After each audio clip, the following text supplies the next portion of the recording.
नमस्कार दोस्तों। प्रस्तुत है संगीता माथुर जी के द्वारा लिखी कहानी बाऊजी। 15 दिनों की समस्त औपचारिकताएं और धार्मिक क्रियाकलाप पूरे कर मेहुल आज मधु और बेटे गुड्डू के संग अपने शहर लौट गए थे। बाहर से आए सभी नाते रिश्तेदार भी लौट गए थे। सूने घर का कोना कोना बाऊजी की यादों और बातों को प्रतिध्वनित कर रहा था। थक हार कर मैं बालकनी में रखी उनकी प्रिय आराम कुर्सी पर जाके पसर गई। बंद आंखों में रह रहकर बाबूजी की यादों के साथ साथ मेहुल की स्मृतियां भी उभर आती। इन 15 दिनों में जिस मेहुल को मैंने देखा, कहीं से भी ऐसा नहीं नजर आ रहा था कि वे अपनी याददाश्त खो चुके हैं। कहीं ऐसा तो नहीं कि उनकी याददाश्त लौट आई है। यकायक गर्भ शॉल के स्पर्श ने मुझे चौंका दिया। आंखें खोलकर देखा, सरल सामने खड़े थे। इतनी ठंड में खुले में बैठी हो, बीमार पड़ जाओगी। आओ अंदर चलते हैं, तुम्हें बाबूजी की एक अमानत भी सौंपनी है। सरल के अंतिम वाक्य से मेरी आंखों में एकाएक प्रश्न चिन्ह उभर आया, लेकिन कुछ पूछने की बजाय मैं उनके साथ अंदर जाने के लिए उठ खड़ी हुई। सरल ने आगे बढ़कर मेरा हाथ थाम लिया तो दिल अचानक भर आया। कितना ख्याल है सरल को मेरा। बाबूजी की पसंद कभी गलत हो ही नहीं सकती। बाबूजी के कमरे में पहुंचकर मैं उनकी तस्वीर को निहारने लगी तो तस्वीर से जुड़े यादों के पन्ने स्वतः ही फड़फड़ा उठे। बरसों पूर्व मेहुल की दुल्हन के रूप में इस घर में कदम रखा था। तभी पहली बार अपने सिर पर बाबूजी के स्नेहिल हाथ का स्पर्श पाकर मन एक आत्मीय गर्माहट से भर गया था। आज उनकी तस्वीर पर हाथ फिराते हुए मन वही आत्मीय गर्माहट पाने के लिए व्याकुल हो उठा। बाबूजी का स्नेहिल स्पर्श अंत तक मेरे सिर पर बना रहा। माँ बाप के प्यार से वंचित मेरा शुष्क मन उनकी आत्मीयता से लहलहा उठा था। शायद जितनी शिद्दत से मैंने अपनी जिंदगी में माँ बाप की कमी महसूस की थी, उतनी ही शिद्दत से बाबूजी ने अपनी जिंदगी में एक बेटी की कमी महसूस की थी। दो रिक्त मन सहजता से एक दूसरे के पूरक बनते चले गए। हमारा आपसी प्यार देखकर कभी कभी मेहुल भी बाबूजी से शिकायत कर बैठते। क्या बाबूजी, इतना प्यार तो आपने कभी मुझे यानी अपने बेटे को भी नहीं दिया। अच्छा, तो तू ऐसे ही बड़ा हो गया। अरे, उमा के जाने के बाद तुझे माँ बाप दोनों का प्यार दिया है हमने। दिशा को तो वो भी नहीं मिला। माता पिता दोनों का साया एक साथ दुर्घटना में ही उड़ गया। फिर भी देख कितनी संस्कारी है। यदि तूने कभी उसका दिल दुखाया तो कान खींच लूंगा तेरे। समझ ही नहीं आता, आप मेरे पिता हैं या दिशा के। मेहुल झूठा गुस्सा दिखाते तो बाबूजी के साथ साथ मैं भी मुस्कुरा उठती। जानती थी बाप बेटे का यह लड़ाई का नाटक मुझे ही खुश करने के लिए है, वरना बाबूजी अपने बेटे को कितना चाहते हैं, उस पर कितना गर्व करते हैं, ये सब जानते हैं। वैसे मेहुल थे भी गर्व करने योग्य। लड़ाकू विमान उड़ाने वाले जाबाज देशभक्त पायलट बेटे पर कौन पिता गर्व नहीं करेगा। और फिर जब एक खुफिया अभियान के तहत वही आंख का तारा लापता हो गया, तब उस पिता पर क्या गुजरी होगी, यह कल्पना करना भी बेहद दुखदपूर्ण है। 3 दिनों के खोजी अभियान के बाद घने जंगलों से विमान का मलबा ही बरामद हो सका। मेहुल का कुछ पता न लगा। रो रो कर मेरी आंखें सूज गई थी, लेकिन दिल कतई यह मानने को तैयार न था कि मेहुल अब इस दुनिया में नहीं है। कैसे मान लेती? यदि मर गए होते तो उनके शव का कोई तो अवशेष मिलता। एक समय अवधि के बाद सरकार की ओर से खोज अभियान बंद करा दिया गया। उसी दिन शाम अचानक मेरी तबीयत गड़बड़ा उठी। बाबूजी तुरंत डॉक्टर के पास गए, यह जानकर कि मैं गर्भवती हूँ। हमें समझ नहीं आ रहा था कि इस खबर से खुश हुआ जाए या परेशान। लेकिन बाबूजी के विचार जानकर मैं दंग रह गई थी। वे चाहते थे कि मैं अपना गर्भ गिरा लूं, ताकि भविष्य में आसानी से दूसरी शादी करके अपना जीवन संवार सकूं। मेरे प्रति उनका दृष्टिकोण अब ससुर का नहीं, एक पिता का हो गया था। एक बेटी के नाते मुझे उनके विचारों का सम्मान करना चाहिए था, लेकिन एक बहू के नजरिए से मुझे उनका यह प्रस्ताव घृणास्पद लगा। आखिर मेरी जीत हुई। बाबूजी ने अपनी सेवानिवृत्त सुकून भरी जिंदगी त्याग कर एक निजी संस्थान में अकाउंटेंट की नौकरी कर ली। तो मैंने भी पास ही के एक स्कूल में पढ़ाना आरंभ कर दिया।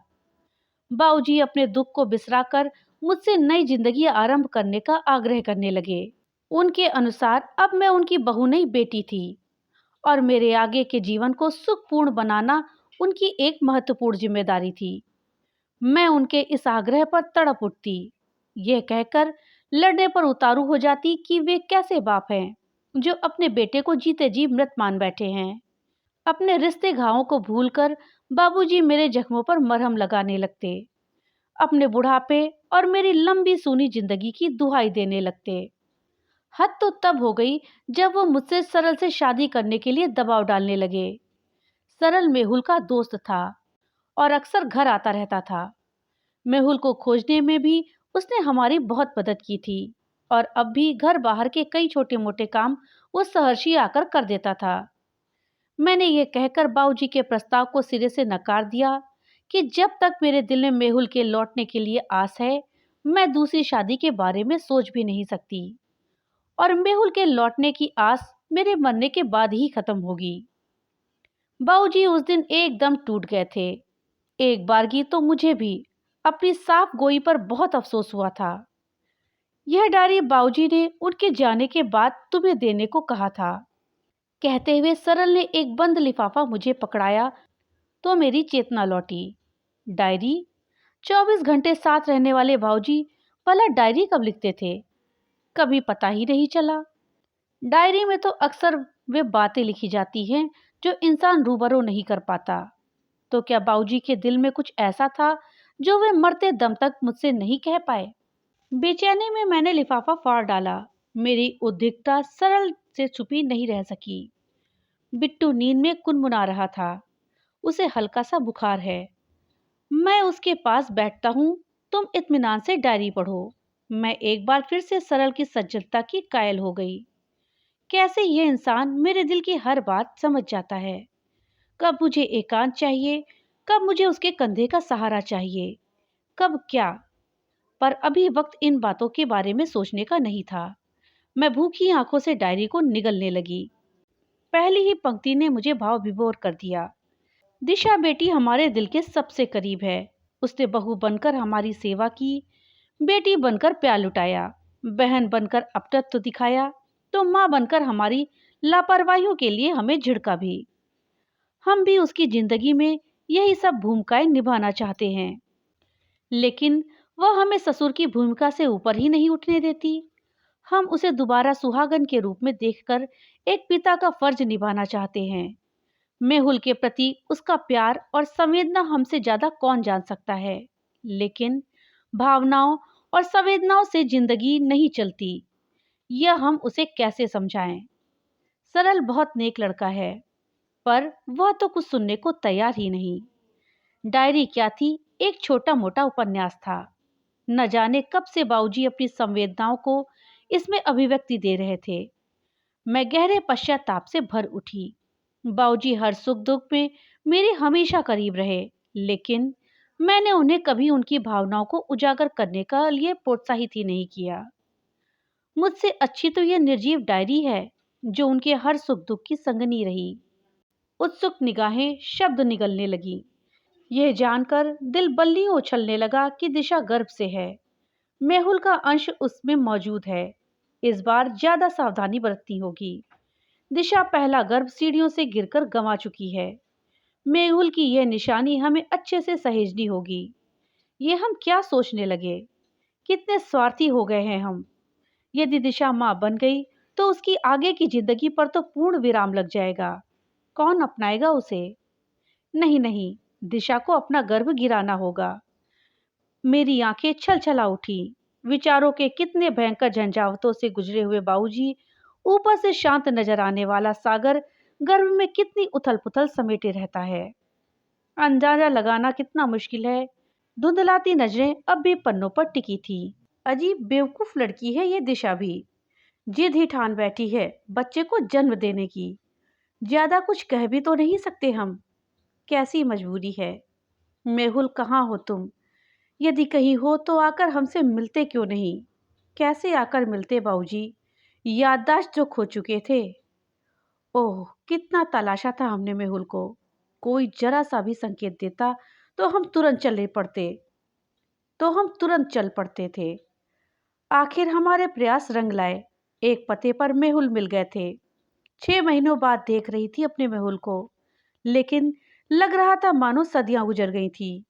कुछ भी तो नहीं बदला था, वही रूप, वही रंग, बस गाल पर एक लंबा सा चोट का निशान उभर आया था। मैं उम्मीद कर रही थी कि वे आगे बढ़कर मुझे अपनी बाहों में समेट लेंगे, लेकिन उनकी आंखों में अपने लिए निहायत अजनबीपन के भाव देखकर मैं सिहर उठी थी। विजय अपनी याददाश्त खो चुका है। विजय, बाबूजी और मैं चिहुक उठे थे। जब यह कुछ नहीं बता पाया तो हमने इसका नाम विजय रख दिया। आप लोग इतने महीनों तक कहाँ थे? जी, हम तो खोजने का बराबर प्रयास कर रहे थे। कहीं से भी उम्मीद की किरण नजर आती तो हम दौड़े चले जाते थे। पेपर में फोटो भी दिया था।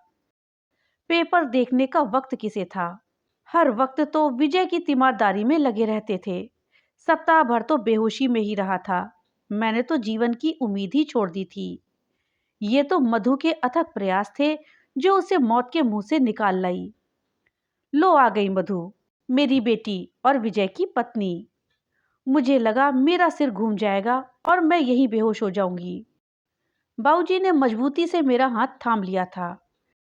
मैं आपकी मनोदशा समझ सकता हूँ, पर आप भी मेरी मजबूरी समझिए प्लीज। मधु को देखते हुए उसके पिता की आंखों में जो याचना के भाव उभरे, कामोवेश वे ही भाव मेहुल की नजरों में देख मैंने और बाबूजी ने तब और कुछ भी कहना उचित नहीं समझा था। थके कदमों से हम लौट आए थे। बाबूजी उस दिन अचानक बहुत बूढ़े लगने लगे थे। अब तक की संजोई हिम्मत आशाओं पर क्षण मात्र में तुषारापात हो गया था। देर रात तक वे निशब्द मेरे पास बैठे रहे थे। वे मूक शब्द आज मेरे सम्मुख डायरी में मुखरित हो उठे थे। समझ नहीं आ रहा हम मेहुल के जीवित मिलने की खुशियां मनाएं या शोक। बेटा जिंदा है, सोचकर दिल को तो राहत मिलती है, पर इस स्थिति की तो कभी कल्पना ही नहीं की थी। अब तो सब कुछ भगवान पर छोड़ दिया है। वो जो करेंगे सबके भले के लिए ही करेंगे। बस दिशा का ख्याल चैन नहीं लेने देता। हमारे जीवन को तो राहत मिलती है, पर इस स्थिति की तो कभी कल्पना भी नहीं की थी। अब तो सब कुछ भगवान पर ही छोड़ दिया है। वे जो करेंगे सबके भले के लिए ही करेंगे। बस दिशा का ख्याल चैन नहीं लेने देता। हमारे जीवन की लौ तो अब टिमटिमाने लगी है। काश इसके बुझने से पूर्व दिशा के जीवन को कोई सहारा मिल जाए, वो किसी का हाथ थाम ले। मेरी आंखें एक बार फिर पनीली हो उठी। विषम से विषम परिस्थितियों में भी बाबूजी को मेरे ही हित का ख्याल रहता था। तभी तो एक दिन उन्होंने जिद ही पकड़ ली थी। हमने सरल से बात कर ली है, वह तुम्हें इस अवस्था में भी अपनाने को तैयार है। मेहुल की याददाश्त अब नहीं लौटेगी। हम उसे बड़े बड़े डॉक्टर्स को दिखा चुके हैं। इधर मेरी तबीयत ज्यादा खराब रहने लगी थी, इसलिए गत 2 बार तो बाबूजी और सरल ही जाकर मेहुल से मिलकर आए थे। वैसे भी मुझे अब वहां जाने में संकोच होने लगा था। मधु को शक तो पहले ही दिन हो गया था और हमारे बार बार जाने से उसका शक यकीन में बदल गया था। मेरे जाते ही वो वहां से हट जाती थी। ऐसे में मेरी स्थिति विचित्र हो जाती थी। लगता था पराई अमानत में खयानत कर रही हूँ। अब तो मेहुल मेरे लिए पराई अमानत ही था। बाबूजी और सरल के खूब याद दिलाने पर भी मेहुल शून्य ही ताकते रहते, बल्कि कई बार तो झुंझला उठते थे। मैंने परिस्थितियों से समझौता करने में ही अपनी भलाई समझी। एक सादे समारोह में सरल से मेरा विवाह संपन्न हो गया था। लेकिन लेकिन ये क्या, बाबूजी की डायरी तो कुछ और ही सच बयां कर रही थी। उस दिन हम और सरल मेहुल को पिछली बात याद दिलाने का प्रयास कर रहे थे कि सीढ़ियों से मधु नाश्ते की ट्रे लेकर आती दिखी। पिछली मुलाकात में मधु के पिताजी ने बता दिया था कि मधु को 2 माह का गर्भ है। तब से हमें मधु पर भी बहू का सा प्यार आने लगा है। आखिर उस बेचारी का दोष ही क्या है? पर दिशा से हम अपनी भावनाएं छुपा गए। आखिर है तो वो उसकी सौ थी। अचानक मधु का पांव फिसला और वो सीढ़ियों पर लुढ़कने लगी, तो हमें दिशा के गिरने और गर्भपात का दृश्य याद आ गया। हम जोर से चिल्ला उठे, मेहुल बचाओ उसे, वरना वह भी दिशा की तरह अपना बच्चा खो बैठेगी। मेहुल हक्का बक्का कभी हमें देखता तो कभी लुढ़कती मधु को देखता। उसके चेहरे पर हर सेकंड नए भाव आ रहे थे। अचानक वो जोर से चिल्ला उठा, बाऊजी। तब तक सरल ने मधु को संभाल लिया था। हम सब उसे लेकर अस्पताल गए। मधु को ऑपरेशन थिएटर में ले जाया गया।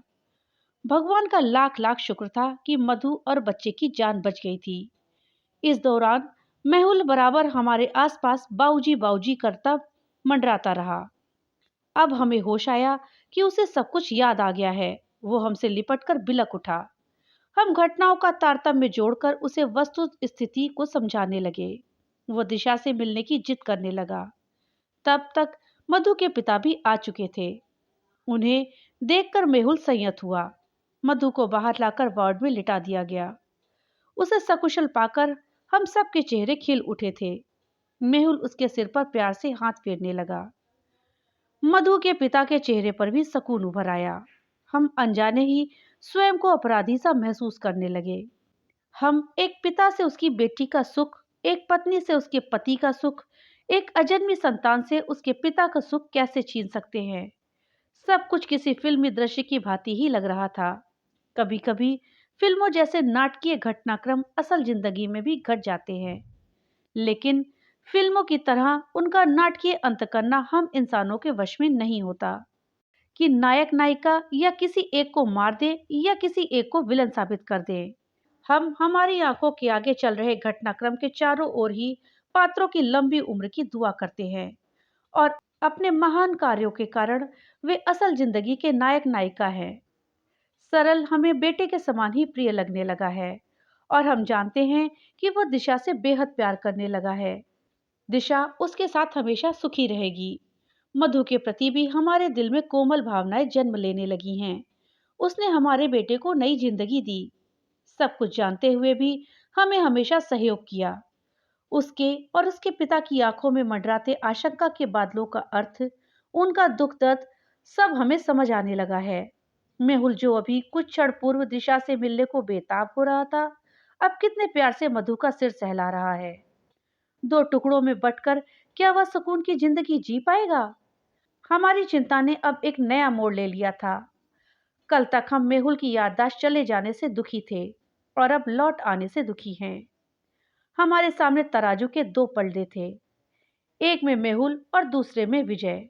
जितनी बार तौला, विजय का पलड़ा भारी पड़ा। हम समझ गए मेहुल का विजय बनकर जीने में ही हम सबका हित है। मेहुल को अकेले में सब समझाकर हम लौट आए। सीने पर पत्थर रखकर हमने दिशा से कह दिया कि मेहुल की याददाश्त अब कभी नहीं लौटेगी। दिशा हमारी बेटी, प्लीज हमारे इस झूठ को क्षमा करना। एक लंबे अंतराल तक डायरी में कुछ नहीं लिखा गया था। याद आया मेरी शादी, बिट्टू का जन्म, गुड्डू का जन्म। बाबूजी बहुत व्यस्त हो गए थे। दो परिवार पूरे बस गए थे। हालांकि हम बट गए हैं, पर इस बटने में भी एक सुकून है, सबके साथ न्याय पाने का सुकून। पर शायद हम दिशा के साथ पूरा न्याय नहीं कर पाए हैं। कहते हैं जो दिल के सबसे करीब होता है, इंसान उसी के साथ थोड़ा अन्याय करने की हिमाकत कर पाता है, इस भरोसे पर कि वो मेरी मजबूरी आसानी से समझकर मुझे माफ कर देगा। और हमारे दिल के सबसे करीब है हमारी दिशा बेटी। बाऊजी, मैं तस्वीर के आगे नतमस्तक होकर बिलख उठी। सिर पर एक स्नेहिल स्पर्श से मेरी रुलाई थमी और मैं मुड़कर सरल के चौड़े सीने में समा गई। दोस्तों, कहानी अगर अच्छी लगी हो तो कहानी को लाइक और ज़्यादा से ज़्यादा शेयर करिएगा। और हाँ, अगर चैनल पे नए आए हैं तो चैनल को सब्सक्राइब करना मत भूलिएगा और अपने विचार हमें कमेंट बॉक्स में लिख करके ज़रूर बताइएगा। तो मिलते हैं अगली नई एक कहानी के साथ। तब तक के लिए बाय बाय।